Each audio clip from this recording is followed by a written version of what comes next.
bagaimana menempatkan zikir? Kan ada hadis afdalul dzikri la ilaha illallah, hadis Imam Tirmizi.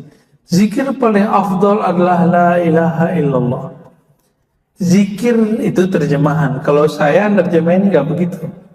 Zikir paling lezat adalah la ilaha illallah. Ada zikir juga astagfirullah. Kapan ditempatkan? Zikir istighfar itu namanya zikir prakondisioning. Jadi sebelum kita menikmati kelezatan zikrullah la ilaha illallah, bersihkan dulu wadahnya. Ini gelas saya bersihkan dulu, baru saya tuang air. Airnya bersih, tempatnya kotor. Saya jijik Pak mau makan, mau minumnya. Benar ya? Kalau sudah begitu, tempatnya terbuka, kasih penutup supaya kalau ada lalat masuk dia enggak nempel ke dalam. Nah itu disebut sholawat. Jadi sholawat itu penutup dari semua zikrullah. Jadi pangkalnya istighfar, puncaknya la ilaha illallah, ujungnya sholawat kepada Rasulullah SAW. Maka siapa yang berzikir tidak dimulai istighfar, dia tidak akan merasakan getaran-getaran zikir. Siapa yang berzikir tidak sampai kepada la ilaha illallah, dia tidak akan merasakan nikmatnya dan lezatnya zikrullah. Siapa yang berzikir tidak ditutup dengan salawat kepada Rasulullah, nanti mau masuk surga tersesat mulu Pak. Di padang mahsyar baru bangunnya udah sesat, bahkan di alam barzakh dia tersesat.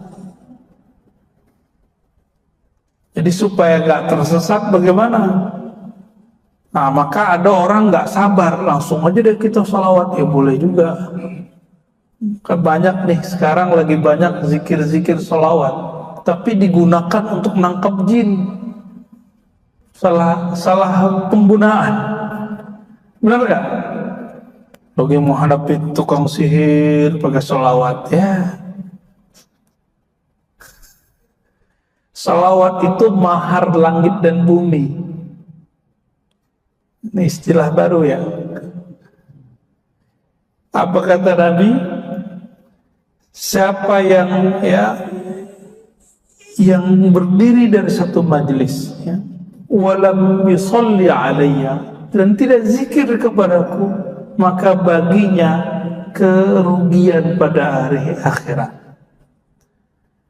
Dalam hadis yang lain, hadisnya hasan ya, man nasiya salata alayya khati'a tariqal jannah.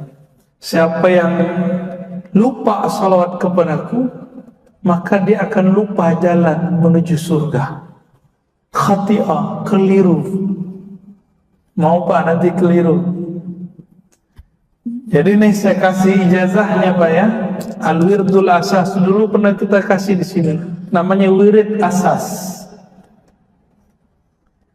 Pertama syahadat dulu. Asyhadu an la ilaha illallah. Ingat ya, syahadat dulu. Jadi setiap kalau mau zikir perbaharui syahadat. Asyhadu an la ilaha illallah.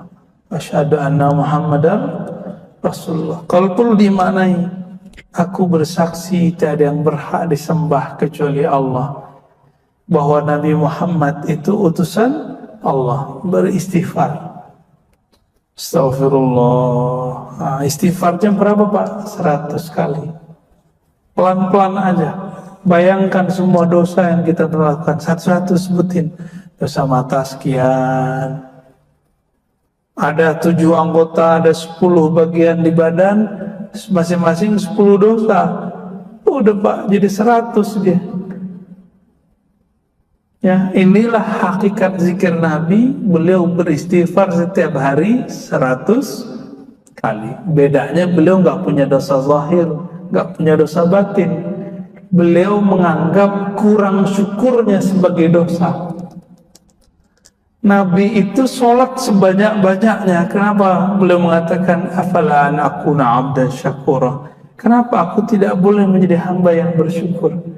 Udah sholat begitu, beliau masih merasa kurang bersyukur. keluar dari tempat buang air beliau mengatakan, ghufranak, ya Allah ampuni aku kurang mensyukuri nikmat bisa buang air. Yang pernah mengalami mampet tuh ya selangnya, pernah nggak? Sakitnya bukan main, bener. Sakitnya bukan main kalau kita nggak dikasih nikmat buang air kecil. Maka Nabi bersyukur, Nabi menangis, Pak, mengatakan ghufranak, ya Allah ampuni aku. Jadi Nabi minta ampun bukan dari dosa. Nabi minta ampun karena kurang syukur. Ini beda istighfar kita dengan istighfar Nabi. Kalau kita benar-benar berdosa, karena dosa kita banyak. Belum lagi dosa batin. Kalau ditambah begitu bisa 200 istighfarnya. Dan cukup 100 dulu. Nah, Anda mengamalkan sunnah Nabi. Tuh angka dari Nabi bukan? Dari Nabi, Pak. Setelah itu baca La ilaha illallah. Kalau waktu luang Bapak misalnya udah pensiun nih. Udah pensiun, Pak? Nah, kalau udah pensiun saya kasih yang panjang ya, Pak. Kalau yang muda-muda nih kita kasih yang pendeknya aja. Yang pendek-pendek itu udah la ilaha illallah cukup, titik. 100 kali. Bagi yang sudah pensiun atau lagi musim libur, la ilaha illallah, Allahnya dipanjangkan. Wahdahu la syarikalah, lahul mulku wa hamdu wa huwa ala kulli syai'in qadir. Di makna itu, lahul mulku wa lahul hamdu, miliknya lah semua kekuasaan, semua kerajaan, miliknya lah semua pujian. Maka kalau kita dipuji, yakinkan, i'tikadkan pujian itu kembali kepada Allah, baru boleh, Pak, nerima pujian. Jadi kapan kita nggak pantas menerima pujian? Kalau kita menganggap pujian buat kita, gitu. Tapi kalau kita dicaci maki orang, jangan yang dikembalikan kepada Allah. Itu emang kita, Pak, yang jelek. Ya. Berapa kali? 100 kali.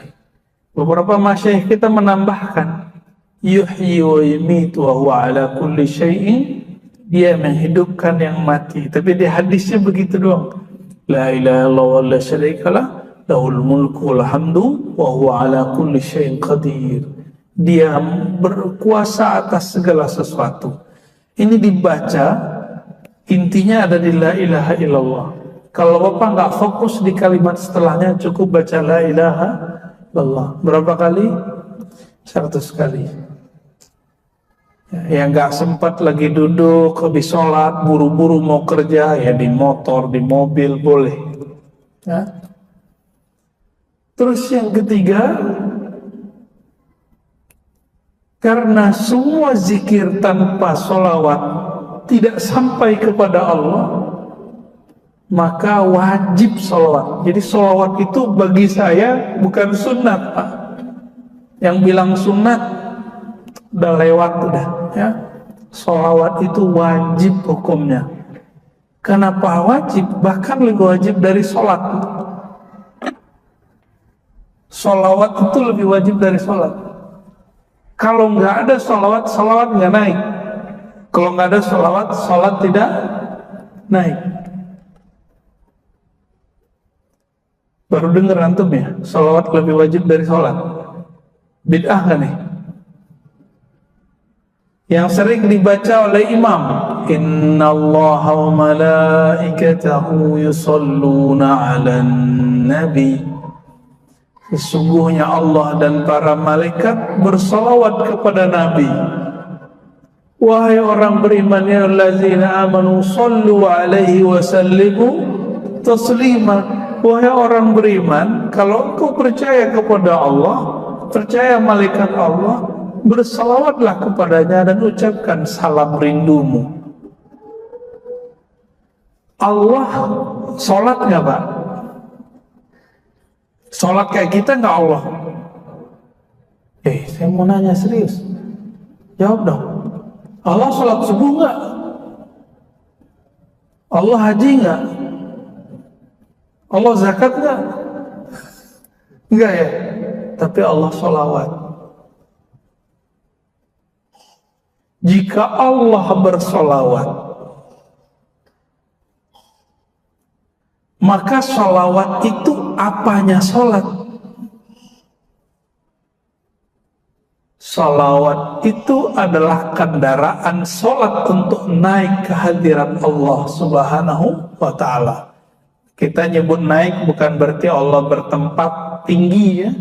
Nanti ada pembahasan khusus ya. Pertemuan di mana? Oh bukan di sini ya? Di Duri. Ya udah di sini aja kita jelasin ya. Allah itu maha tinggi mutlak, tapi bukan tinggi arah dan tempat. Kau wajib meyakini Allah maha tinggi, kan namanya Ali. Karena ia bukanlah benda, maka ketinggiannya bukan arah. Jadi kita wajib meyakini Allah maha tinggi. Itu wajib hukumnya ya. Udah berapa tadi? 3. Yang terakhir subhanallah bihamdi subhanallah azim 100 kali ditutup adada khalqihi wa zinata arsyihi wa ridha nafsi wa midada kalimah. Tapi kalau bapak pensiun 100 kali baca itu Pak. Subhanallah bihamdi subhanallah azim adada khalqihi wa zinata arsyihi wa ridha nafsi wa midada nikmat itu. Itu udah bawa satu kontainer zikir itu di belakang ya. Seberat aras, sebanyak makhluk Allah.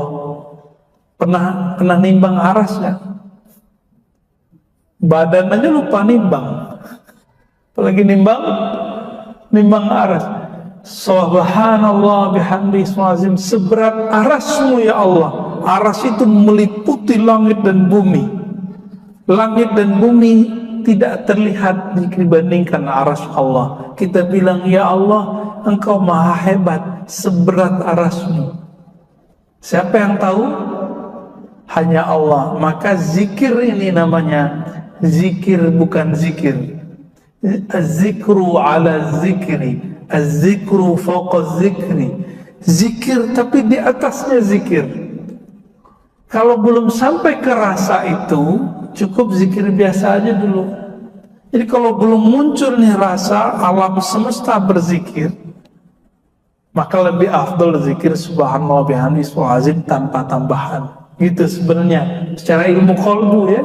Kalau ahli hadis mah bawa aja semua. Baik. Ahli hadis ini membawakan bahan, ahli zikir meramunya, meraciknya menjadi thariqah zikir.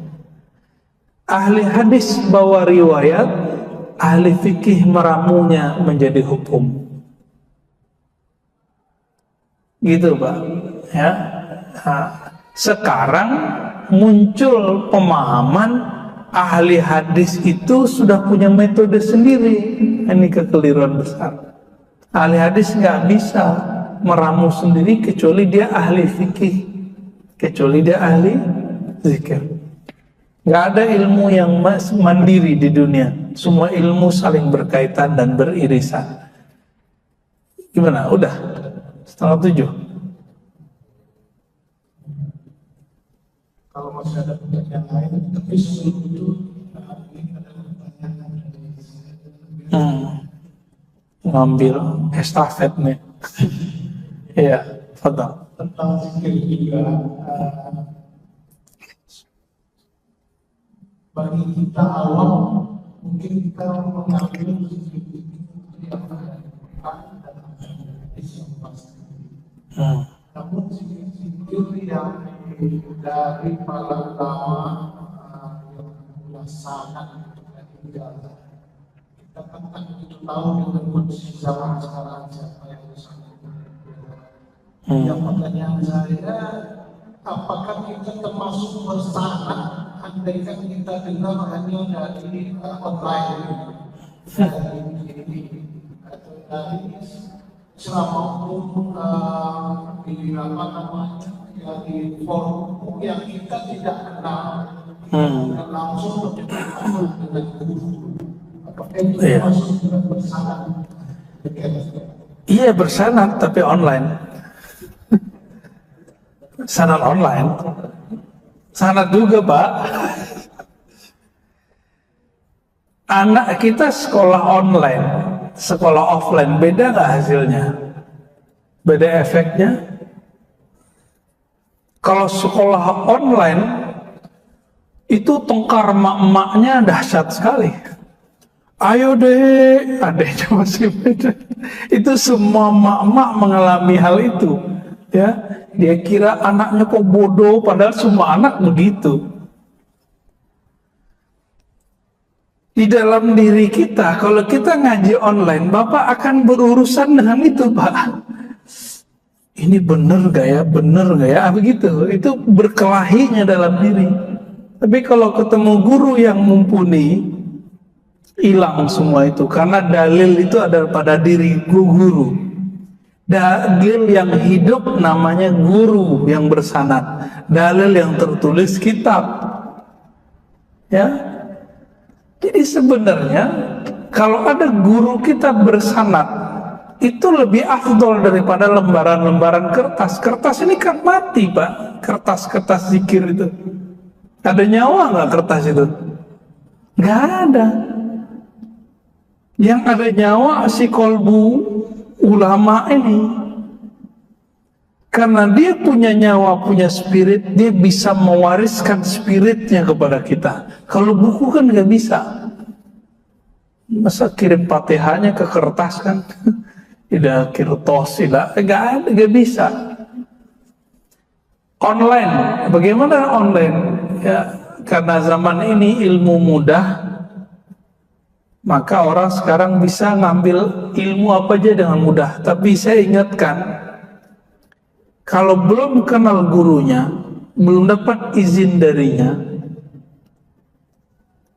terus ngamalin zikir via online, yang zikirnya bukan diambil dari Quran dan Sunnah, saya khawatir baru cerita khodam-khodam tadi itu terjadi. Dan ini sudah banyak di YouTube tuh, zikir kulhu geni, ijazah ya mahar sekian, zikir ini zikir aneh-aneh zikirnya ya. Akhirnya apa yang terjadi? Nggak satu dua yang udah mulai begini ya, karena nggak ada yang guidance. Orang di guidance aja belum tuh lulus, gimana yang sendiri? Jadi umur Bapak berapa Pak? Maaf nih. 6. Udah wajib Pak. Udah wajib belajar zikir udah. Jangan online lagi. Cari gurunya, minta bimbing. Ustaz, Kiai, Syekh, bimbing saya. Gitu. Ya. Mau sampai kapan lagi? Emang jamin nggak kena corona habis ini? Kan nggak juga. Kita nggak tahu. Minimal kita punya garansi bahwa zikir kita bersanad kepada Rasulullah SAW. Jadi bolehkah lewat online? Boleh jika zikirnya yang zikir yang umum, Ratibul Hadar, Ratibul Atas, zikir-zikir yang biasa-biasa. Tapi kalau zikirnya namanya aneh-aneh, atau namanya ke bahasa lokal, tolong jangan diamalkan. Karena iblis itu Pak, nama aslinya kan Azazil. Itu tadinya ahli zikir. Azazil ini dulu yang jaga surga dan dia ibadah di surga. Azazil ini dipecat dari malaikat. Dia turun punya dendam. Dia punya tentara 70.000. 70.000 ini masing-masing 70.000 itu punya tentara lagi di bawahnya. Kerjaannya ngapain? Godain-godain orang-orang yang suka zikir, suka ngaji. Nah, bagaimana coba supaya tidak kemasukan setan? Jadi kemasukan setan ini lebih bahaya daripada kemasukan jin, kesurupan. Orang kesurupan biarin aja dia begitu tukang-tukang sendiri kan. Kalau sudah kemasukan setan, gawat. Ya. Itu mulai gawat. Was-was dibilang ilham. Dia was-was, tapi dia bilang ilham. Tapi kalau ada guru itu, guru ada, setannya kabur. Kira-kira begitu. Karena jaminannya Rasulullah. Kalau dia bersanad, bersilsilah. Ya silakan dicari Pak, ini kan di Kampar ada negeri 1000 suluk ya. Ya kesana lah. Ya, ini kan bulan puasa ini. Di sana kayaknya zona-zona hijau nih, udah kesana aja. Ngapain lagi kan? Ustadz saya ngurus ini, ngurus itu. Mau sampai kapan ngurus ini selesai? Urus diri sendiri. Ku anfusakum dulu, walu ahlikum. Itu kan dalil kalau orang kan biasa menerjemahkan jaga dirimu, keluargamu. Itu terjemahan biasa. Ku anfusakum ahlikum itu kamu mau jaga orang, mau ngurusin yayasan, masjid, sekolah, itu orang. Kapan kamu jaga dirimu sendiri? Gitu. Ya. Ya belum lama ini juga ada sahabat saya bilang, Ustadz, saya imam di masjid, tapi guru saya nyuruh suluk. Kamu ngimamin masjid, tahun depan kalau umur panjang masih bisa kan? Ya, tapi rokaatnya sekian Ustaz. Kalau saya nggak jadi imam, rokaatnya bisa berkurang dari 20 menjadi 11. Ya nggak apa-apa toh. Ente pulang balikin lagi di 20. Tapi tahun depan kalau kita meninggal, kita belum sempat zikir latihan, gimana? Kan nggak bisa balik Pak. Farji'na na'mal sholihan, semua ruh, semua jiwa itu meratap ketika dikuburkan. Ya Rabb, tolong kembalikan kami ke alam hidup, kepada kehidupan. Tapi Allah kembalikan nggak? Jadi arwah itu ketika dia mati itu gombal-gombal. Ya suka ngasih janji-janji. Ya Allah kalau saya hidup saya ibadah lagi. Padahal dulu dia ngomong gitu juga. Kalaupun dikembalikan, nggak akan balik. Paling main handphone ya. Jadi kalau ada orang mati ini dihidupkan lagi, dia udah ketemu dan doa tadi, dia pasti lupa Pak. Ini aja kita lupa ketemu Allah, kan? Pada lupa. Jadi silakan amalkan yang umum-umum Pak, yang dari Quran, Sunnah, tapi untuk masuk ke kolbu itu mesti dari kolbu. Kan tidak ada namanya talqin zikir online, nggak ada, nggak sah. Yang harus ketemu. Imam Bukhari nyari satu hadis yang zahir itu pindah-pindah negeri kok. Cuma mau dapat zikir pindah dari Pekanbaru ke Kampar aja nggak mau. Di kota Pekanbaru ada ya, banyak ya, di sini banyak kok. Tinggal mau ngamalin aja Pak, nggak mau cari guru, mau menjatuhkan sedikit rasa malas, menjatuhkan sedikit ego. Nah, ini yang menghalangi orang untuk bisa berzikir. Ya, ada salah satu sahabat saya mikir, saya ini kan dokter, siapa yang bisa menalkin saya zikir? Gitu Pak, ada yang ngomong gitu Pak. Kebetulan teman saya dokter. Waduh, saya bilang zikir itu kan nggak, wisudanya bukan di kampus bro, ya. Zikir itu wisudanya di surau, di zawiyah, di ribat. Ijazahnya, wisudanya langsung dari syekh mursyid. Itulah doktornya. Maka orang yang bergelar syekh mursyid, dia dokter zikir. Jadi kita yang punya gelar-gelar ini, gelar-gelar duniawi, itu urusan dunia. Nggak laku Pak di alam zikir. Coba dokter berlaku nggak dalam kubur? Ya dokter, man rabbuka? Hei dokter, siapa Tuhanmu? Ada nggak? hadis begitu ntar? Nggak laku. Gelar itu cuma berlaku di kampus. Nggak laku di masjid aja nggak laku. Dokter nggak laku kan? Ada dokter nggak lancar baca kulhu nggak bisa jadi imam, Mbak. Udah Pak ya?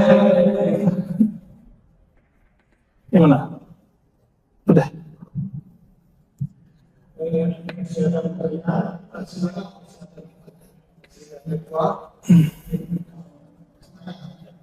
Ya. Ya, ringkas pertanyaannya. Assalamualaikum.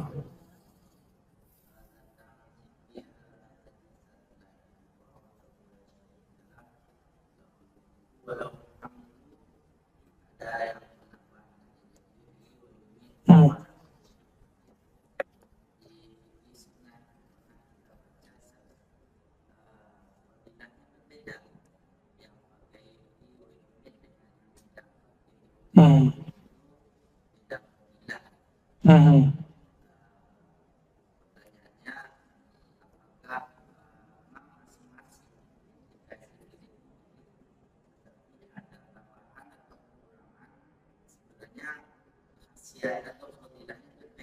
Hmm.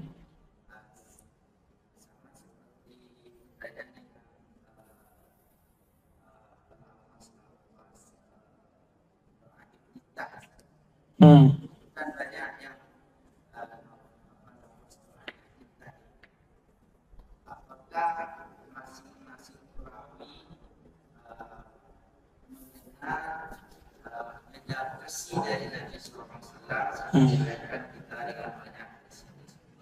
Atau itu tergantung kepada kekuatan perawi sendiri atau kekuatan sahabat misalnya apalah mereka sehingga itu disampaikan kepada kita.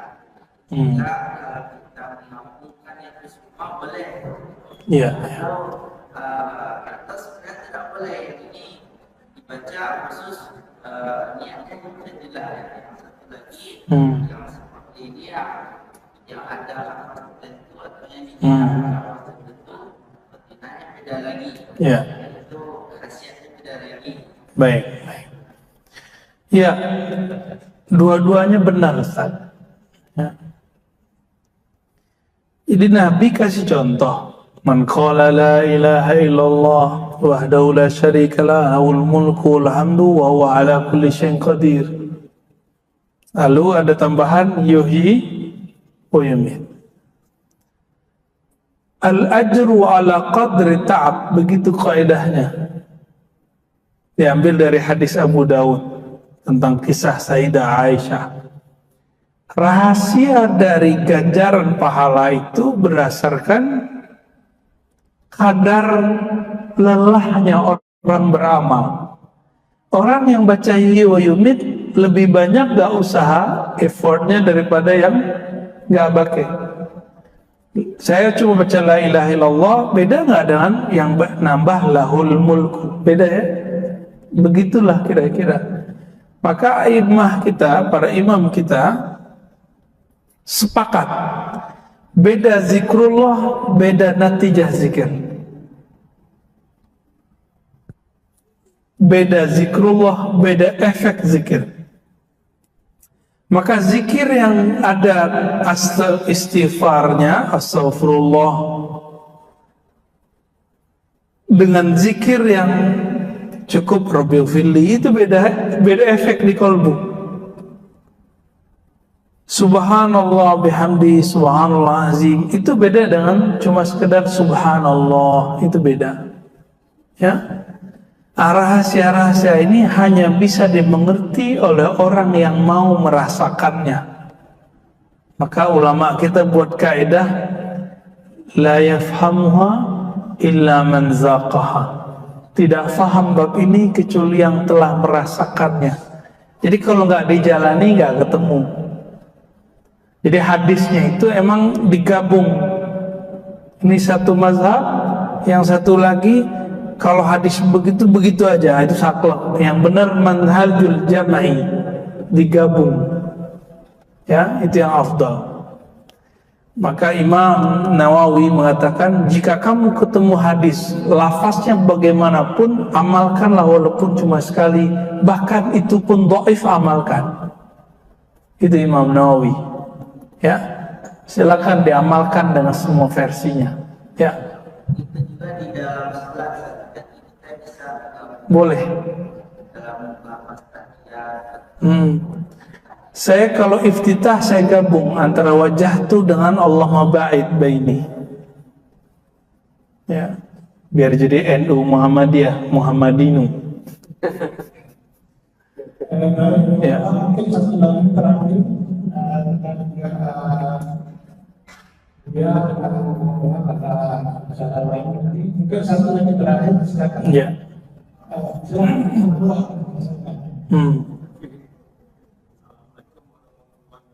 Assalamualaikum.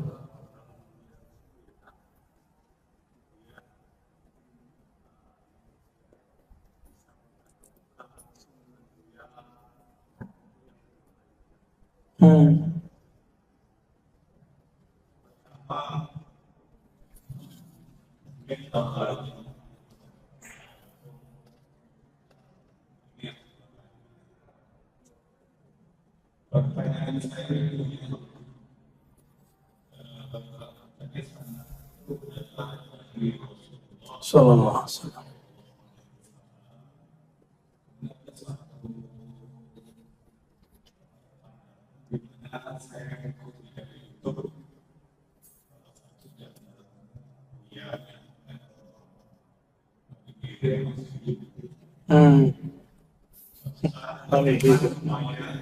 Ya.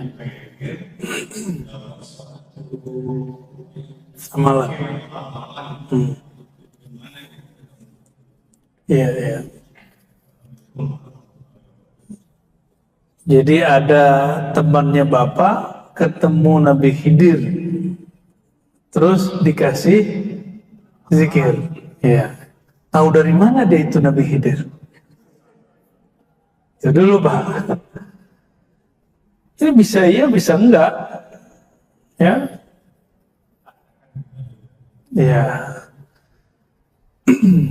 Saya bertanya kepada ahli Khidriyah, ahli Thariqat Nabi Khidir itu. Jadi Thariqatnya ada Pak. Kalau kita mengalami kejadian ini, tahu dari mana kalau ini beneran Nabi Khidir atau itu setan? Kata beliau, istafti qalbak, tanya hatimu, sirmu. Sir di dalam jiwamu itu tahu bahwa ini setan atau bukan setan. Maka Nabi Muhammad mengatakan, man ra'ani fil manam faqad ra'ani fa inna syaitan la yatamassalu bi. Siapa yang mimpi ketemu aku, itu sirnya yang mimpi, Pak. Begitulah ketemu semua para nabi. Jadi tidak hanya Nabi Muhammad sebenarnya, tapi semua para nabi tidak bisa diserupai oleh setan. Tapi ulama kita ikhtilaf, beda pendapat. Apakah setan bisa menyerupai wali? Yang benar bisa. Jadi setan bisa menyerupai wali, tapi tidak bisa menyerupai Nabi, kecuali ulamanya kita tahu namanya dan ulamanya pewaris dan kita bersanad kepada ulama tersebut, insya Allah itu garansinya. Bagaimana dengan Nabi Khidir? Nabi Khidir ini kan gurunya para nabi. Nabi sudah nggak ada, maka sekarang dia jadi gurunya para wali. Kalau calon-calon wali itu beruntung dia ketemu Nabi Allah Khidir. Nabi Musa aja berguru ke Nabi Khidir, masa wali enggak? Oh enggak ada Ustaz, semua orang terdahulu udah mati. Ya itu pemahaman ente, kan ayatnya enggak ngomong tentang Nabi Khidir mati. Ya. Kalau begitu setan seharusnya udah mati dong, iblis udah mati dong, jin udah mati. Enggak. Jin itu kalau enggak dia berperang sesama mereka atau terbunuh karena berperang dengan manusia, dia enggak mati-mati, Pak. Jin lebih mulia Nabi Khidir apa Nabi jin? Ya, Nabi Khidir itu kan tinggalnya di laut. Kita nggak tahu di mana lautnya. Dan sangat mungkin ada seseorang bertemu Nabi Allah Khidir lalu dikasih ijazah. Apa status ijazahnya? Ijazah zikirnya ini berlaku untuk dirinya sendiri. Ya, boleh nggak diamalkan? Boleh, karena dia setaraf dengan ilham. Ilham, mimpi, ketemu Nabi, ini berlaku untuk diri sendiri. Ya. Boleh nggak diamalkan orang? Nah, proses pengajaran ke orang nanti ada proses panjang, ada proses tashihnya. Nah, nanti dalam waktu kita bahas. Ini nggak ada tema bahas Khidir kan? Oh, berarti nanti kalau umur kita panjang nggak ada halangan kita bahas. Pembahasan khusus, Pak. Saya bedah kitab kecil, kita buat daurah nanti ya. Kajian tentang riwayat Nabi Khidir, karya Imam Ibn Hajar, insya Allah. Baik, ya, ya. Oh, Pak Imam nih, spesial nih.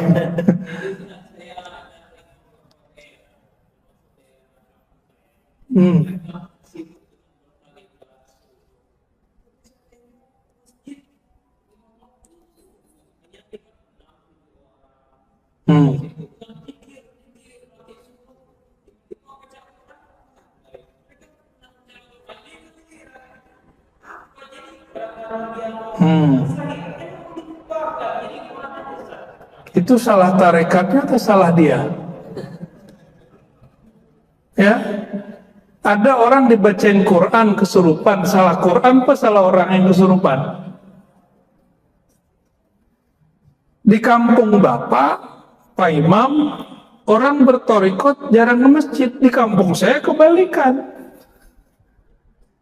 Ya, di Jawa, di tempat di Jakarta, orang baru dapat roti itu rajin sholat. Jadi itu urusannya bukan matorikot, urusannya orang ini diajarin ilmu zikir, tapi dia nggak diajarin ilmu fikih. Maka PR kita, Pak Imam, ngajarin jamaah. Jadi Pak Imam harus pulang kampung sekali sebulan, ngajarin jamaah.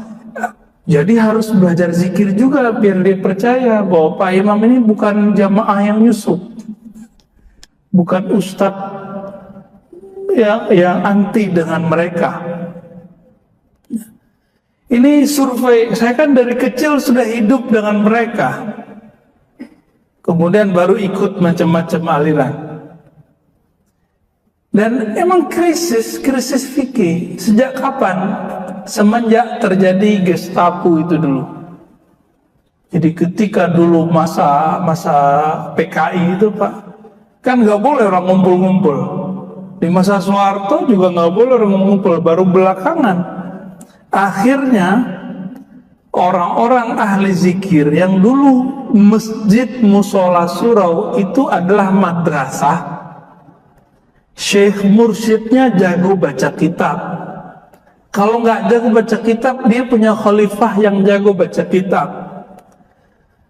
Bercerailah antara surau dengan madrasah. Maka sekarang coba lihat di negeri kita, mohon maaf ya, rata-rata Sumatera kecuali Aceh, itu masjid surau tarekat sudah pisah dengan pesantren. Bapak kalau ke Jawa enggak, ke Jawa pesantren plus tempat suluk. Jadi ahli zikir ini nggak jauh-jauh dari ahli kitab, nggak jauh-jauh.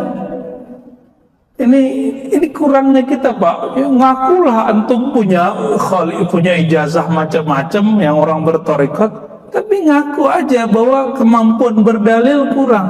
Dan saya langsung nanya, bahkan banyak yang langsung datang. Mursyid Thariqat masih meragukan dia apa yang dia amalkan, udah berijazah. Kenapa? Cuma diajarkan zikir tapi tidak ajarkan fikih. Jadi PR kita Pak Imam, semoga nanti bisa menyadarkan kita semua nih, ya. Semoga belajar fikih, belajar zikir bisa berjalan beriringan, ya. Allahumma salli ala nabiyina Muhammad. Assalamualaikum warahmatullahi wabarakatuh. Untuk teman-teman yang menonton kajian ini, jangan lupa bersalawat kepada Nabi kita Rasulullah Muhammad SAW. Allahumma salli ala Muhammad wa ala ali Muhammad.